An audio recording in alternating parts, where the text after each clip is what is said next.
When the defining moment comes, either you define the moment or the moment defines you.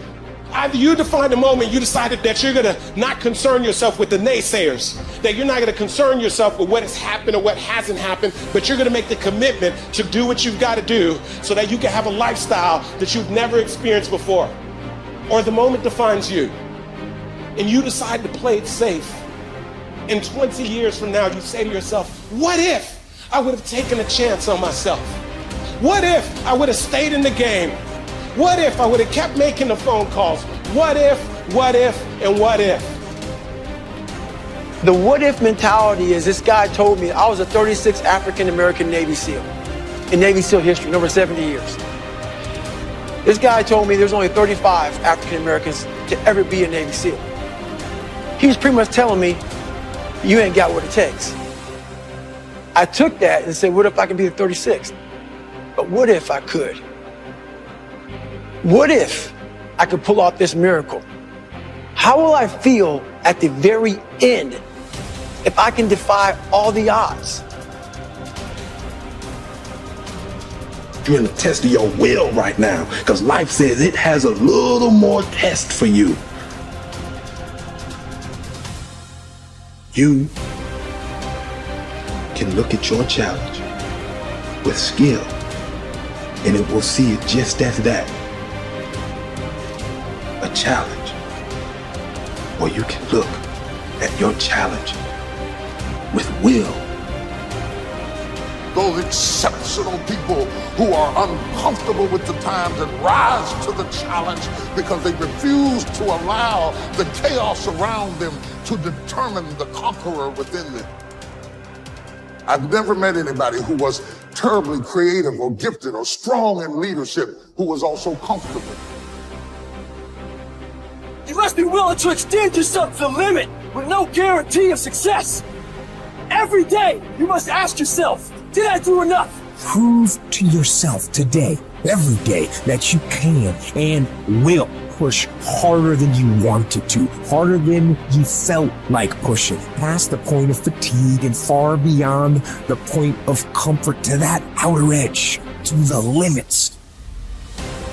And on those points, there will be no compromise. Not now, not ever.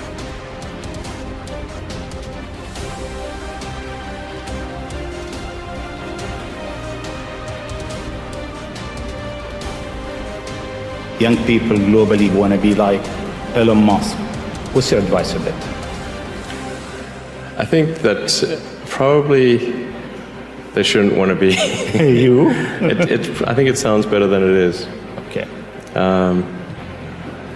Yeah, it's not as much fun being me as you'd think. I don't know. You don't think so? No. There's definitely, it could be worse for sure, but it's, I'm not sure I'm not sure I want to be me. Okay. But if, you know, I think advice, I mean, if you want to make progress in things, I think that the best analytical framework for understanding the future is physics. I'd recommend studying the thinking process around physics, like not the equations. I mean, the equations certainly they're helpful, but the way of thinking in physics is it's the best framework for understanding things that are counterintuitive. And you know, always taking the position that you are to some degree wrong, and your goal is to be less wrong over time. I think one of the biggest mistakes people generally make, and I'm guilty of it too, is wishful thinking. You know, like you want something to be true, even if it isn't true. And so you ignore the things that, you ignore the real truth because of what you want to be true. This is a very difficult trap to avoid. And like I said, certainly one that I find myself in having problems with. But if you just take that approach of you're always to some degree wrong and your goal is to be less wrong, and solicit critical feedback, particularly from friends. Like friends, particularly friends, if somebody loves you, they want the best for you. They don't want to tell you the bad things. So you have to ask them, and say, really, I really do want to know. and then they'll tell you. First say to yourself what you would be, and then do what you have to do. Assemble your life, action by action, and be satisfied if each one achieves its goal. No one can keep that from happening. Action by action. If your soul be habitually in practice, you will plead and teach, listen and learn, investigate and meditate. What more is necessary? Does what's happened keep you from acting with justice, generosity, self-control, sanity, prudence, honesty, humility, straightforwardness, and all other qualities that allow a person's nature to fulfill itself? So remember this principle when something threatens to cause you pain. The thing itself was no misfortune at all. To endure it and prevail is great good fortune. I think failure is bad. I don't think it's good. But if something is important enough, then you do it even though the risk of failure is high. And so I think my advice if somebody wants to start a company is they should bear in mind that the most likely outcome is that it's not going to work. And they should reconcile themselves to that strong possibility.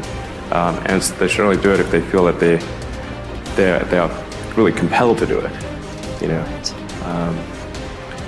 Because it's going to, the way starting a company works is like usually in the very beginning it's kind of fun, and then it's really hellish for a number of years. You talked about chewing glass. Yeah, there's a friend of mine who's a successful entrepreneur, and started actually his career around the same time as I did, and he has a good phrase. His name's Will Lee. He said, "Yeah, you're starting a company is like eating glass and staring into the abyss," and you agree with that? Generally true. Yeah. And if you don't eat the glass, you're not going to be successful. The impediment to action advances action. What stands in the way becomes the way. Believe it or not, obstacles can actually be the thing that propels you forward in your career, your relationships, and your life. Rather than getting shut down by all the stuff that pops up to block your path, learn to understand impediments as essential tools for achieving your goals. While this might seem contradictory, you've likely experienced this phenomenon in your own life. If you've ever overcome an obstacle to reach a goal, you know that the struggle in climbing over that wall taught you priceless lessons that helped you become the person you are now and further refine what it is that you want to achieve in life. It's easy to think about life as a series of fixed happenings. You graduate from high school, you go to college, you begin a career, you get married and start a family. While there's nothing wrong with having a map of your future, it's important to understand that you're going to encounter things along the way that might just fundamentally change the direction you're heading in. As the simplest of examples, let's say, that you are taking a run on some nature trails near your house. During a storm the previous night, however, the path you always take has become problematically flooded. What do? Do you turn around? Do you try to bushwhack through the woods around the path? Or do you change your route on the fly and explore a part of the woods you've never been to before? If you chose either option 2 or 3, the impediment to your action actually advanced your action.